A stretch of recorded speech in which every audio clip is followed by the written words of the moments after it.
গ্রামীণ পদ্ধতিতে ফুলকপি কুমড়া বড়ি রান্নার রেসিপি চলেন আপনাদের সাথে শেয়ার করি। আসসালামু আলাইকুম, হ্যালো এভরিওয়ান। আমি মেহেরপুর জেলা থেকে রাদিয়া রাম্মু।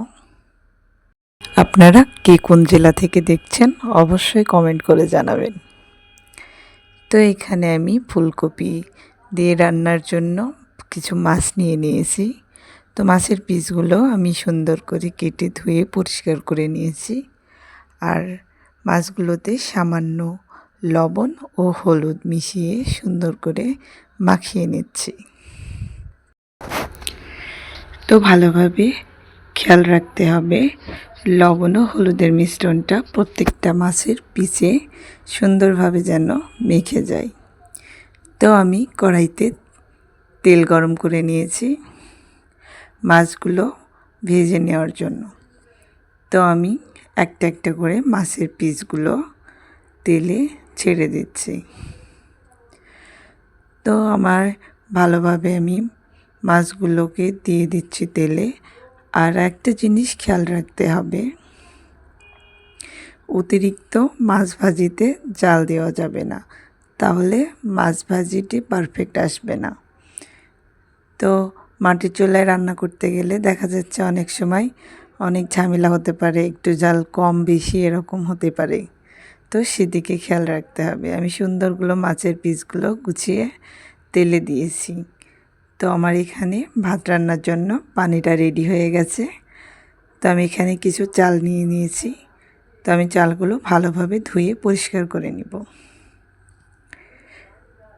তো চালগুলো আমি ভালোভাবে কুচলিয়ে কুচলিয়ে ধুয়ে নিচ্ছি।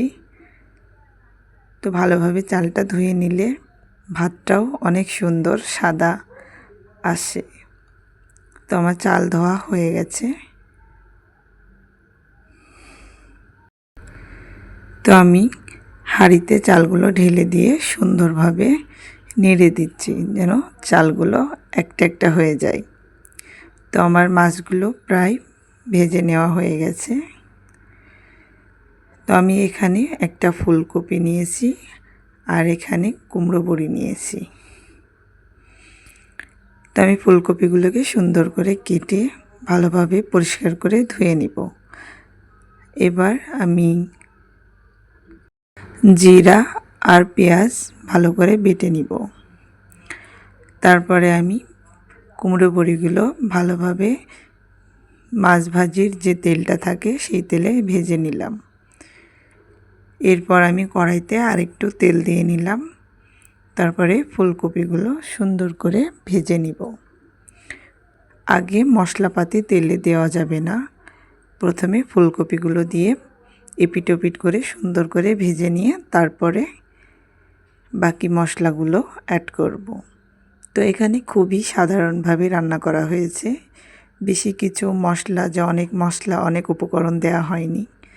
জাস্ট জিরা বাটা আর পেঁয়াজ বাটা এখানে আমি অ্যাড করে দিলাম। তো আমি ফুলকপিগুলো সুন্দর করে কষিয়ে নিব। তারপরে পরিমাণ মতো হলুদ, লবণ, কাঁচামরিচ বাটা, শুকনা মরিচ এখানে দিয়ে আমি সুন্দর করে এটা কষিয়ে নিব। তো ভালোভাবে নেড়েচেড়ে আমি এগুলোকে কষিয়ে নিচ্ছি।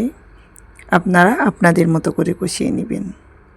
তো আরেকটা জিনিস কি, তরকারি যত সুন্দরভাবে কষানো যাবে তরকারির স্বাদ তত সুন্দর বাড়বে।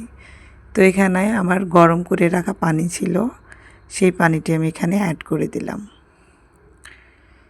তো প্রথমে আমি অল্প পরিমাণে পানি দিয়ে আগে লবণ ঝাল হলুদের টেস্টটা বুঝে নিব। যদি প্রয়োজনে লবণ লাগে তাহলে আবার অ্যাড করে দিব। তো যাই হোক, আমি ভেজে রাখা বড়িগুলোও পানির উপর ছেড়ে দিচ্ছি। তো আমি এটা ভালো করে নেড়ে চেড়ে পানির সাথে মিশিয়ে দিব। তো যাই হোক, আমার ভাতটা হওয়ার উপরে আরও অল্প একটু হলে হয়ে যাবে। তো দেখছেন আমার তরকারি ফুটে উঠেছে। তো এই মুহূর্তে আমি ভেজে রাখা মাছগুলো অ্যাড করে দিব। তো আমি ঝোলের ভিতরে সুন্দর করে মাছগুলো ডুবিয়ে ডুবিয়ে দিচ্ছি। তারপরে কিছুক্ষণের জন্য আবার এই মাছগুলোকে আর ফুলকপি বড়ি একসাথে সিদ্ধ করে নিব। তরকারিটাকে 10 মিনিটের মতো জাল করে সিদ্ধ করে নিয়েছি। তো আমি ওটা স্কিপ করে রেখেছি। তো যাই হোক, আমার রান্না রেডি। আপনারাও বাসায় ট্রাই করে দেখবেন। আল্লাহ হাফেজ।